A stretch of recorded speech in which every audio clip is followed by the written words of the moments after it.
અત્યારે ઇન્ડિયા આવ્યા છે. મેં જે વાત કરી છે એ જોઈ લઈએ. હેમંતભાઈ, નમસ્કાર, આપનું સ્વાગત છે. આપ તો વર્ષોથી કેનેડામાં સેટલ છો. મારે આપની પાસે એ જાણવું ને સમજવું છે, કેનેડાની સરકારે વિદેશ અને ખાસ કરીને ભારતમાંથી આવતા જે વિદ્યાર્થીઓ છે તેમની વિઝા આપવાની સિસ્ટમ સાથે જ તેમને ત્યાં આગળ સ્ટુડન્ટ વિઝા ઉપર આવ્યા પછી જે પણ પ્રકારનો જોબ મળતો હોય એના નિયમોમાં કયા પ્રકારના બદલાવ કર્યા છે, બદલાવ પાછળનું કારણ શું હોઈ શકે અને એ બદલાવની ભારતથી ત્યાં આવેલા વિદ્યાર્થીઓના ભવિષ્ય ઉપર કયા પ્રકારની અસર પડી રહી છે? જે આ નવો રૂલ લઈ આવ્યા છે એ એમ કહેવા માંગે છે કે અમને લો વેજ એટલે કે જે વિદ્યાર્થીઓ કામ કરતા હતા કે વોલમાર્ટમાં કે સુપર સ્ટોરમાં, ગ્રોસરીમાં કે કેશિયર તરીકે કે રેસ્ટોરન્ટમાં, એ લો વેજીસમાં આવે, એની વર્ક પરમિટ નહીં આપે. હવે એ કાયદા ચેન્જ કરવાનું કારણ એટલું હું કહી શકું કે સરકાર finally have realise Canada government કે આ જે ઇન્ટરનેશનલ સ્ટુડન્ટ્સો આવ્યા અને આપણે વર્ક પરમિટ આપી અને એ વર્ક પરમિટમાં એ લોકોએ લો વેજીસ જ જોબ લીધા. એટલે જે કેનેડિયન ત્યાં છે એમને જોબમાં પ્રોબ્લેમ થાય છે. બીજું, કેનેડાની સરકારને પોતે શું કર્યું છે કે હમણાં 6 મહિના આગળ એમને એક નવો લેબર માર્કેટ રિપોર્ટ તૈયાર કર્યો છે અને એમાં કંઈ 62 કેટેગરીઝ લખી છે કે અમને આ સેક્ટરમાં અમને આ વર્કફોર્સ જોઈએ છે. એટલે એક વસ્તુ છે કે આમાં કેનેડાની સરકાર, જો હું ખુલ્લા શબ્દોમાં કહીશ કે કોઈ બી સરકાર પોતાની ભૂલ કબૂલ કરવાની નથી. ખરી રીતે કેનેડાની સરકારની બી એક ભૂલ હતી કે આજે 6-7 વર્ષ આગળ એમણે આ બધાને ઇન્વાઇટ કર્યા અને એની અંદર ભૂલ આપણા વિદ્યાર્થીઓની અને એમના વાલીઓની. એટલે સિક્કાની બે બાજુ છે. હેમંતભાઈ, લાખોની સંખ્યામાં આપણા વિદ્યાર્થીઓ કેનેડામાં આવી ચૂક્યા છે, ભણી પણ રહ્યા છે. હાલ જે પણ સ્થિતિ છે તેને લઈ આપણા જે વિદ્યાર્થીઓ ત્યાં ભણી રહ્યા છે, પીઆર માટે કેટલાક લોકો પ્રયાસ કરતા હશે, આ બધાના જીવન ઉપર કયા પ્રકારનો પ્રભાવ જોવા મળે છે? આપણા લોકો ત્યાં છે એમનું જીવન હાલ કયા પ્રકારનું છે? રોનકભાઈ, થોડું ખુલ્લા શબ્દોમાં કહું છું, જે વિદ્યાર્થીઓનું ફોકસ એજ્યુકેશન માટે છે, કે એ ઇન્ડિયાથી બી આવ્યા છે કે એમના વાલીઓ બી એમને મોકલાવે છે એજ્યુકેશન માટે, એ લોકો બહુ સારું કરી રહ્યા છે. સારામાં સારી રીતે કરી રહ્યા છે. એ લોકોનું પોતાનું ફોકસ એજ્યુકેશનમાં છે. એમને જે 20 કલાક 30 કલાક જે કામ મળે છે એમાંથી એ કામમાં એ પોતાના જે એ લોકોને જરૂર અને એ લોકોને યોગ્ય લાગે છે એવું કામ લે છે. બાકી પરિસ્થિતિ તમે જુઓ, હમણાંની પરિસ્થિતિ તો મોંઘવારી તો બધે વધી ગઈ છે. મોંઘવારી કોવિડ પછી મોંઘવારી આપણે ભારતમાં શું વિશ્વમાં બધે વધી ગઈ છે. એટલે આ જે સ્ટુડન્ટો આવ્યા, આ સ્ટુડન્ટો જ્યારે 1 કે 1.5 વર્ષ આવ્યા ત્યારે પોતાનું બજેટ $400 કે ભાઈ અમે પેઇંગ ગેસ્ટનું આપીશું, $200 ટિફિનનું આપીશું, એ પોતાનું બજેટ $800-900 કરીને આવ્યા. ને હવે સડનલી આ મોંઘવારીના હિસાબે બજેટ $1200-1300-1400 જેવું થઈ ગયું છે.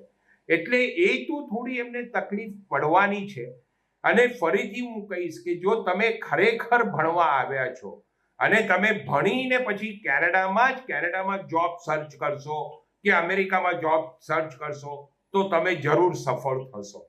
પણ જો તમે, હવે મેં એવા દાખલાઓ જોયા છે ને મેં વાતો કરી છે, જે આવ્યા છે ભણવા 12મી ચોપડી પછી, જેમને કોઈ મેચ્યોરિટી નથી, ઇંગ્લિશ બોલી શકતા નથી સાહેબ, કેવી રીતે IELTS ના માર્ક લઈને આવ્યા છે.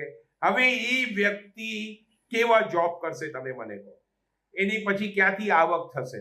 એટલા માટે જો પરિસ્થિતિ, જે સ્ટુડન્ટો તરીકે આવ્યા છે જેમનું ફોકસ ભણીને આગળ વધવાનું છે અને રિયલી સ્ટુડન્ટ, એ લોકો યસ મોંઘવારી એમને તકલીફ પડે છે. પણ આ વખતે મારે ખાસ અગત્યનું કહેવાનું છે, કેનેડા તમારે તમારા દીકરા કે દીકરીને મોકલાવવું છે, જરૂર મોકલાવો, ના નથી પાડતો, પણ એને હમણાં પોઝ આપો. કેનેડાની સિચ્યુએશનને તમે રિસર્ચ કરો, તમારા એજન્ટો પર, વાલીઓના ફ્રેન્ડ પર કે સગા સંબંધીઓ પર ન રહો. તમે બી તમારું રિસર્ચ કરો કેનેડા માટે કેનેડામાં કયા કયા સ્ટેટ એટલે કયા કયા પ્રોવિન્સમાં શું ઓપોર્ચ્યુનિટી છે, કેનેડાના ન્યૂઝ જુઓ. તમારે જો એ બીજા દેશમાં તમારા દીકરા દીકરીને તમે મોકલાવા માંગો છો તો તમારે એ બી જાણવાની જરૂર છે ને. એજન્ટ તો તમને કહેશે કે આ કોલેજમાં મોકલાવો કે આ સ્ટેટમાં મોકલાવો, પણ જો તમારે પોતાને કરવું છે તો તમારે બી રિસર્ચ તો કરવી પડશે ને. પછી તમે કોઈને you can't blame anybody.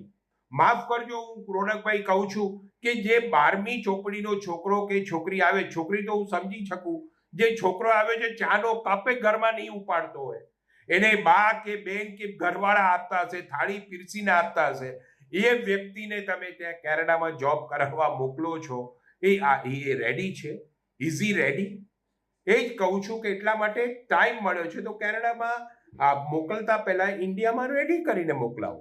Hemantbhai, Canada સાથે આપણા દેશના સંબંધ પહેલેથી સારા રહ્યા છે, પરંતુ છેલ્લા કેટલાક સમયથી જોવા મળી રહ્યું છે ક્યાંક ના ક્યાંક કંઈક ને કંઈક નવું આવી જાય છે. આપ શું માનો છો?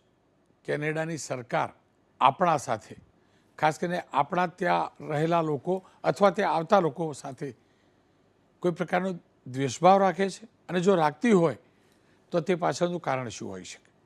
કેનેડા અને ઇન્ડિયાના જે રિલેશન સંબંધો બહુ સારા અને ગાઢ સંબંધો હતા અને હજી બી છે, હું એમ કહી શકું છું. પણ બહુ સારા સંબંધો, બેઉ કોમનવેલ્થ કન્ટ્રી, ભારતના ઇમ્પોર્ટ લાયસન્સ રાજમાં બી કેનેડાએ એક્સપોર્ટ કરતું, જોઈન્ટ વેન્ચર હતું. મેઇન વસ્તુ આ જે સંબંધો ખાટા થયા, આ આપણે કહીશ કે 13-14 મહિના પહેલા કે જે એક શીખ લીડરનું ત્યાં એસેનેશન થયું અને એમાંથી કેનેડાની સરકારે ભારતની સરકાર પર એલિગેશન નાખ્યું અને ત્યારથી એ સંબંધો ખાટા થયા. પણ આ સંબંધો ખાટા થયા છે એમાં કેનેડાને નુકસાન છે, એમાં ભારતને બી નુકસાન છે. આજે કેનેડાથી તમે જોશો તો કેટલું ઇન્વેસ્ટમેન્ટ ભારતની રિયલ એસ્ટેટમાં આવી રહ્યું છે ને છે. એટલે આ જે પ્રોબ્લેમ જો કન્ટિન્યુ રહેશે તો બેવ દેશ માટે સારું